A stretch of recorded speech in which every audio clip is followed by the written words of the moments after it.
প্রিয় শিক্ষার্থীরা, আজকে আমরা আলোচনা করব চট্টগ্রাম বিশ্ববিদ্যালয়ে ভর্তি পরীক্ষার জন্য এই ইউনিটের জন্য একটা কমপ্লিট গাইডলাইন নিয়ে, ঠিক আছে? এবং জানার চেষ্টা করব যে চট্টগ্রাম বিশ্ববিদ্যালয়ে ভর্তি পরীক্ষার জন্য ডেডিকেটেড প্রিপারেশন দরকার রয়েছে কিনা, ঠিক আছে? বিশেষ করে তোমরা যারা সেকেন্ড টাইম প্রস্তুতি নিচ্ছ, তোমাদের জন্য একটা কমপ্লিট রোডম্যাপ আমি এই ভিডিওতে দেখানোর চেষ্টা করব। চলো দেখি। এখানে আমি আমার একটা কোর্সের কারিকুলাম বের করে রাখছি আর কি।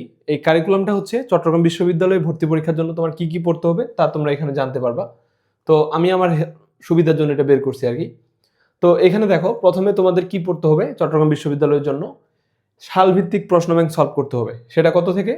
2025 থেকে যে 2016 পর্যন্ত হিসাব করলে এখানে কত সেট হবে? 1 2 3 4 5 6 7 8 9 10 11 12 13 14 15 16, এখানে 16 সেট প্রশ্ন আছে। তার মানে চট্টগ্রাম বিশ্ববিদ্যালয়ের টোটাল 16 সেট প্রশ্ন তোমাদের সমাধান করতে হবে প্রথমে, ঠিক আছে? আচ্ছা, দ্বিতীয়ত এখানে তোমাদের কি করতে হবে? অধ্যায়ভিত্তিক প্রশ্ন ব্যাংক। অর্থাৎ তোমরা যখন কোনো একটা অধ্যায় রিডিং দিবা তোমাদের মতো করে, তার পাশাপাশি এখানকার অধ্যায়ভিত্তিক প্রশ্নগুলো একটু দেখে নিতে হবে যে কোন ধরনের প্রশ্ন আসে। আচ্ছা, তাহলে 16 সেট প্রশ্ন তোমাদের সমাধান করতে হবে।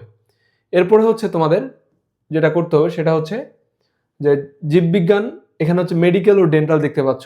তার মানে আমাদের মেডিকেল আর ডেন্টালের কোশ্চেনগুলো সমাধান করতে হবে, ঠিক আছে?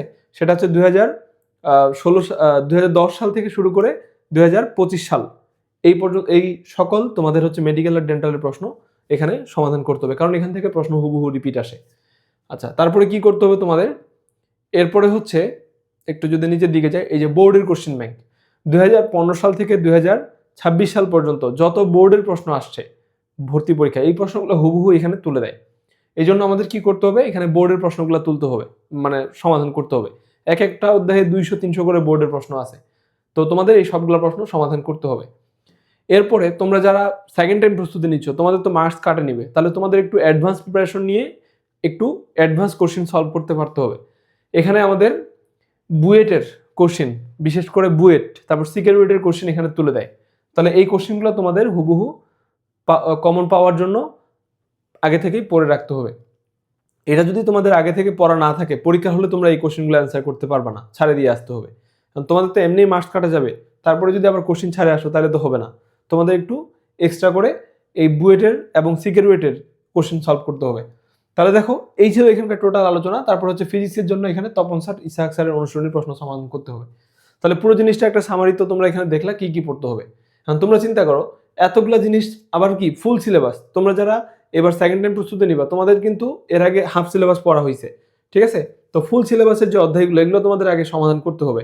তাহলে ফুল সিলেবাস তোমাদের আগে শেষ করতে হবে।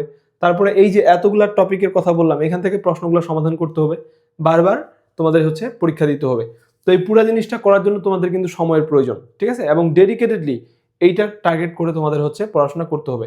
বিশেষ করে তোমরা যারা মেডিকেলের প্রস্তুতি নিচ্ছ, মেডিকেলের স্টুডেন্টদের জন্য যে পড়াশোনা, আমাদের সিইউর জন্য কিন্তু একদম সেম পড়াশোনা, ঠিক আছে? তো তোমাদের মেডিকেলের পাশাপাশি এখানে সিইউর প্রস্তুতিটা তোমরা কিন্তু নিতে পারো, ঠিক আছে, সেকেন্ড টাইম হিসাবে। আচ্ছা, তো এখন এই পুরো জিনিসটা করতে গেলে তোমাদের কিন্তু কি সময় একটা আলাদা করে একদম ডেডিকেটেডলি পড়াশোনার দরকার আছে, ঠিক আছে? তোমরা যদি অন্যান্য ইউনিভার্সিটির প্রস্তুতি নাও, সেক্ষেত্রে এইখানকার সাথে মিল আছে যে এই জিনিসগুলা, ওগুলা তোমরা আগে পড়ে নিতে পারো। তাহলে দেখবা যে আলাদা করে পড়াশোনার খুব কম জিনিস আর বাকি থাকবে, ঠিক আছে?